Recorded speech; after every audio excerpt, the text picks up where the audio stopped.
Hey guys, CFOPeter here, and today I'm going back to some of my oldest cubes. I remember that I said in one of my older videos that I'm going to pull some of my older cubes out once I'm back in China because, they're all in the house that I'm currently in right now. And I have no way to access them in the United States. But now I'm back here, so yeah, I guess I just took all of them out. They were all on the upper shelf. I've just took them out. They are still like kind of dusty and thing because they've been there for a long time and nobody really touched them. But yeah, I mean, today I'm just going to go back in history and, take a look at some of these old school cues. And let's just get right into it. So this one is my first cube. Holy crap, dude. I haven't seen it for a long time. It's like a mini cube.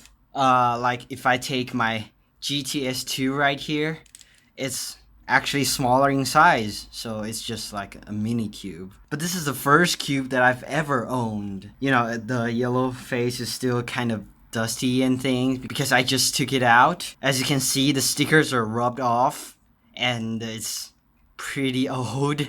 And yeah, this is the first cube I've ever owned. I remember learning how to solve a Rubik's Cube on this cube. Jesus, that's memories, dude. That's memories. So the turning, I just did some first turns. It's very bad, as you can tell. As you can hear the sound of the plastic rubbing inside. It turns very bad. Has barely any corner cutting.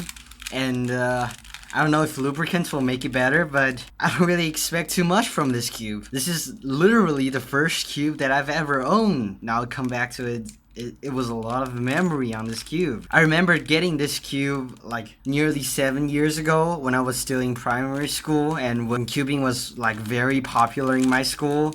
I just started, just like some of my classmates. It was a lot of history. And this is my second cube. I bought this cube right after this cube. They're actually very similar because the internal structures are basically the same.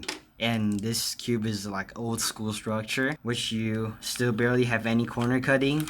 And the turning is dreadful. This is related to one of my stupid stories, which I put olive oils right into the cube, and I guess the olive oil just stuck in the screws, and they become solid over time. So now it's like very, very hard to turn. Like I can barely turn it with one of my fingers.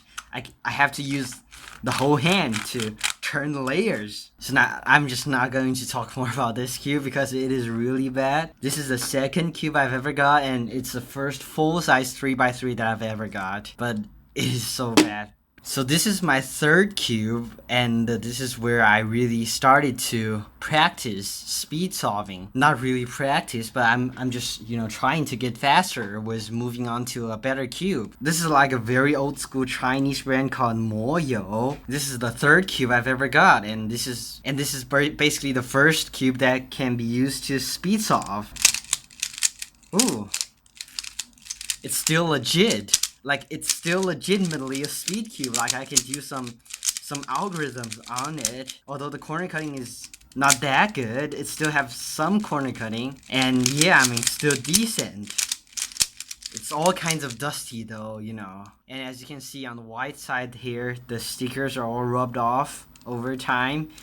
So yeah, my third cube. And my first speed cube ever. Then I got my fourth cube, which is also the same brand as my third cube. They all have like the same logo over here, but I don't really want to speak too much about this cube. They are basically the same thing. And this is my fifth cube, which is one of the good speed cubes that I got. This is where I kind of officially get into speed solving Rubik's Cube, and I average around like 50 seconds to 1 minute with this cube.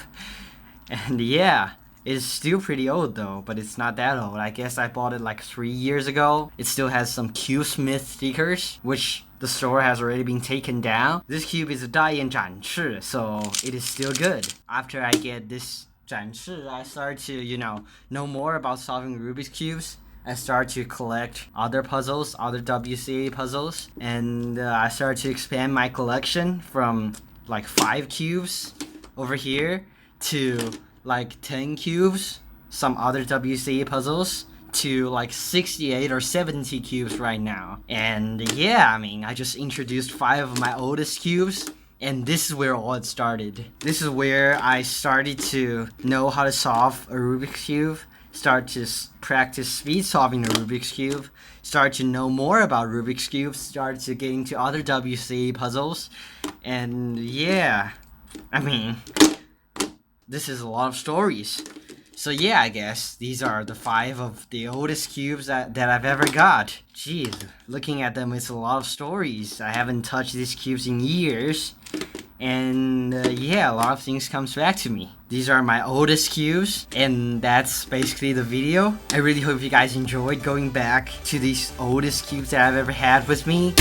And yeah, I mean, I'll see you all next time.